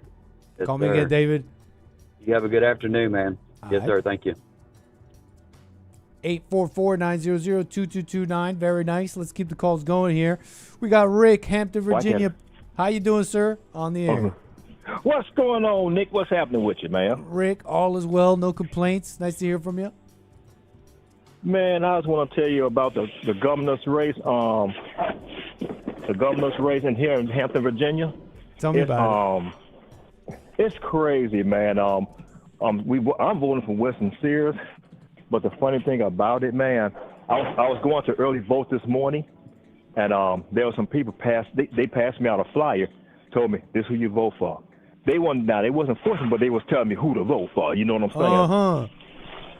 So when I got in now, I knew I was going to vote for Winston Sears, the Republican, and then once I voted for, I wrote down some issues. like for instance, like open borders, teaching kids about, illicit sex in public schools. And I wrote some issues down. And then she wants to the Democratic candidate wants to legalize weed. So I wrote those issues down. So when I got back outside, after I got through voting, I asked them about, hey, are y'all aware? I mean, I was acting sort of like I didn't know what was going on. I said, do y'all know what these candidates stand for? Are they for legalizing marijuana, for open borders? The Democratic candidates, they don't even want voter ID. It's crazy. Okay. And wow. And do you know the people that passed me that flyer wasn't aware what the woman stood for, the Democratic candidate? They said, well, you can go to our website. Well, y'all should know that. I mean, yeah, this is the perfect moment to have that conversation. Yeah. They y'all passed down information. Then the stuff that wait, were you already about, inside of the voting facility though when you were asking this? Oh no. No, they called me as soon as you went in. So when I parked my car, then they come up to me and hand me this and, hey, this is who you vote for right here. Gotcha. Gotcha. And I said, okay, thank you. So I took the flyer, and I went in there and voted for Winsome Sears, the Republican, all Republicans, for the whole Republican slab. Then after that, I wrote down some issues to see what they're aware of. And Brother Nick, do you know that they was not aware what the woman stand for? I believe you. It's just like they just out there voting for their hell, pretty much. That's so crazy, Rick. So am I to understand? Yeah, voting. I don't want to cut you off. Sorry, man. But yeah, voting for the hell. But listen, am I to understand that Virginia is giving their voters the two options they're giving them for the gubernatorial race, the 2025 gubernatorial race, is Winsome Earl Sears, a woman, for the Republican ticket, and Abigail Spanberger, another woman for the Democratic. The Democrat. Yep. So that's such an abuse. They got you having to pick between two women. How do you feel about that? Well, you know what, Nick? I'd rather have a man, but these are our candidates.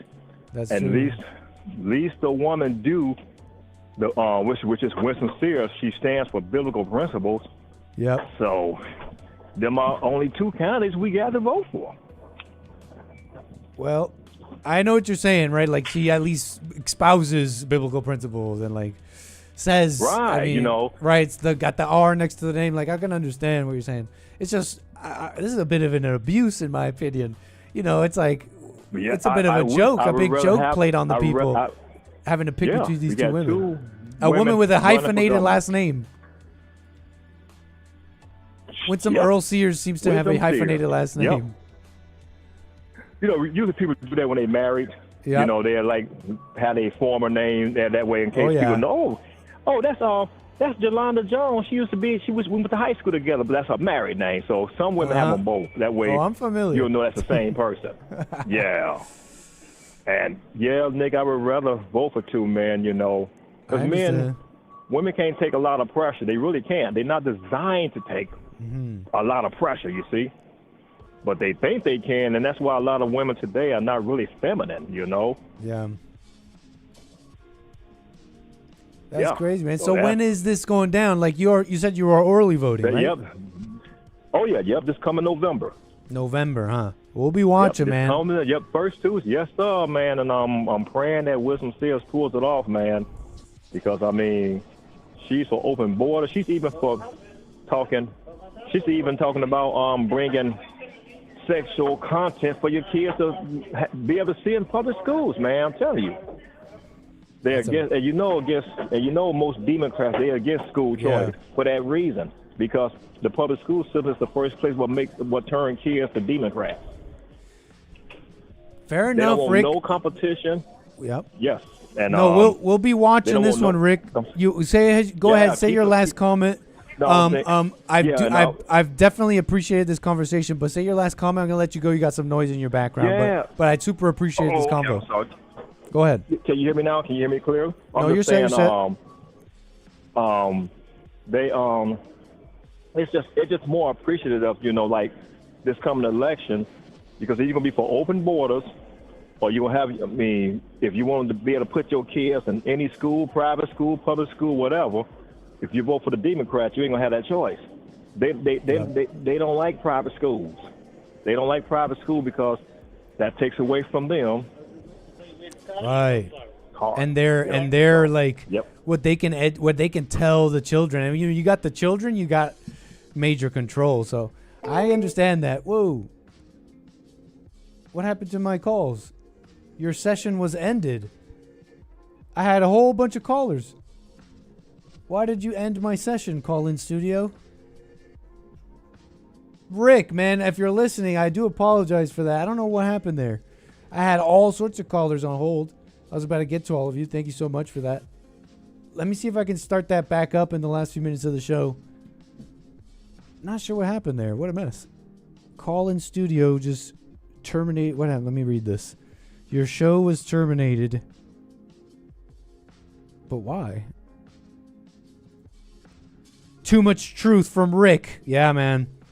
Rick telling how it is. But let me just start that back up. Not sure what happened there. Brother Nit hang up on Brother Rit, man. What a mess. Let's see here. Let me open that back up. But what can I say? You know, I get that she's a Republican and all that, but let me what if I gave you, like, what if I expressed a third option? What if it's like, okay, you can either pick a Democrat and you got to go along with the schools and all that, or you got to do the lesser of two evils and pick Winsome Earl Sears, which, by the way, I don't really know her at all, so maybe she's a diamond in the rough and she is worth picking for the reasons I just mentioned. But, you know, there's a third option. You know, you don't have to support the Republicans. Yeah, it's like, but what are we gonna do, Nick? Just let the country go to hell in a handbasket? It's already going to hell in a handbasket. Look, there's a woman. You have 2 women are your options for governor in Virginia. Wake up. So maybe the Republicans should feel a little heat and should lose stuff. Just lose. Okay, you just lose because, you know. But I don't know. I'm just kind of speaking out loud here, like. I'm just saying that I think that option exists, at least. Let me at least say that. Let's at least consider it. Tell me why I don't do that, but. So we got the calls back up. 844-900-2229. If you want to call in the last bit of the show.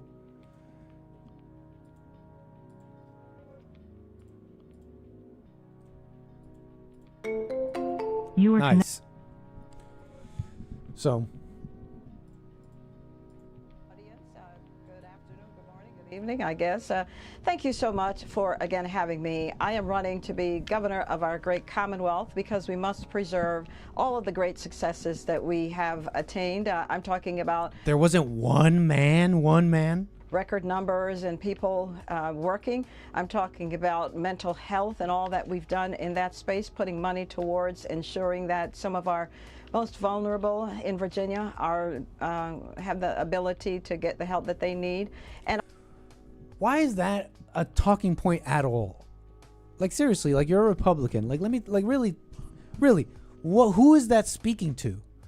And I just want to stress all the work I did for minorities and mental health, and like, who are you talking to there? Are you talking to liberals? Are you talking to Democrats? Like, hey guys, like, I'm good too. Who is that for? What's that commentary for? You know, like, and that's not to say if you don't say that, that means you're gonna just kill people with mental health. Like, you could do that, but why make that a point? Why make that a point at all? Like. You just sound like a liberal, right? You sound like someone I can't trust. I would just want, like, a good leader to just handle that stuff and do the right thing about that. I don't need you to come make a big overture for people that don't make up a lot of the electorate. I just want to stress all the money and all the work I did for mental health. These little things, like, what is it a vote grab thing? Is it like, when you say these things, you get a couple of votes from that direction? Is that what happens? Have the ability to get the help that they need. And I'm talking about ensuring that we are safe and secure. We must be tough. Say what everybody wants you to say. I'm coming in to clean things up. No more mess. How about that? Maintain our Where are they? Virginia? Maybe there's not a lot of crime. I don't know. police force, our law enforcement, Department of Corrections personnel, and education, as you may know, is a big deal with me. It's what brought my dad out of poverty when he came here to America in '63 with only $1.75, and it's what lifted me and will lift all of us, and our children will have a hope and a future with a good. This is what I'm talking about. This is your Republican candidate, a mama. What a mess. Who do we got on the line? Thank you for your call. You're on the air. Hey, Nick. What's up, man? Hey, how you doing, sir? Is this, who am I speaking with? Shane, my name. Shane. How you doing, Shane? What's up, man? I thought I recognized so the voice, but go ahead. As a New Yorker, I wanted to shed some light on that race. Thank you. Basically, there's a ton of ballot harvesting that goes on in New York City, particularly because a lot of these, say, immigrants and, illegals, they live in these apartment buildings. So what happens is, like, the Democrats hit the ground and they literally will harvest, hundreds or even thousands of votes in these apartment buildings, and they will, like somebody else was saying before, they hand out this thing that says, like, you have to vote for this person. This person has your best interest. That's a lot of the votes that come from literally inside New York City. There's really very few Republican registered voters that live in the boroughs of New York City. That's how they get a lot of their votes. They harvest the votes. They actually go door to door to get them. You know what I mean? Oh. It's not like those people hit the ballot box and they check off a certain person. They'll literally go there with a clipboard and say, oh, this person, sign here, and this denotes a vote for this candidate, So that's really how it happens for the most part. I see. And there are a lot of immigrants and uneducated people on the in the political spectrum. They just don't even know. They're just like, they tell them, like, oh, this person is going to give you, the most amount of money, benefits. And they're like, oh, okay. They check the box. Incredible. They believe these people that come to their door. They knock on their apartment door, Throw on not the waterworks, but throw on the story on them. Someone who may not even voted before is like, yeah, I'll vote for my people. They're not even registered. Wow. Some of them may have, they could be older people that have been here for so long. They just not, they're not even privy to politics in general. But but somebody hits the ground and they go to these, and it's normally some kind of liberal Democrats are hitting the ground and they're going to these apartment buildings. They're going door to door. And they're harvesting, it's actually legal, but. And you got to pay those people and all that, so it becomes like a resource thing. Well, who can you send out more? Who can send out more people harvesting votes? All that it becomes like a resource thing. Yeah, actually, the Democrats are really good at getting people on the ground, and that's kind of how Obama got voted, especially the first time. There may be something missing, maybe on the right in that. But, I don't know. I find some of what you're describing. I apologize. Please go ahead. There's nothing holding Republicans back from doing the same exact thing. Mm-hmm. But now that Trump's in office, right? So now it's, he's going to deport your ass. So, of course, there's that whole, New York City is really full of, like, the richest of the rich people and the poorest of the poor people. And there's really not a lot of in between. So, a lot of people, on the left in New York City, they're very liberal. And a lot of the poor people are very liberal because they've been told that you have to vote this way, and these people have your best interest at hand. And it's, and now you throw in the Trump thing with the, immigration. Right. And another thing is that, all of this stuff happened, this immigration reform and deportation happened under Obama. You just see it more now because, they're just trying to make it be like a Trump and a right thing. But all of this happened under Obama. All of these raids and everything, it's very hypocritical, which is typical of the left, it's just always hypocritical. Everything, the projection, this, that, it's like, it's very typical of how they run their game. We can do it. As soon as you do it, it's bad, Man, great point, sir. Listen, Shane, I wanted to speak a few more things and ask you a few things, but I actually must run. It's imperative that I go now. And I apologize, Shane. Can you call me again? Later.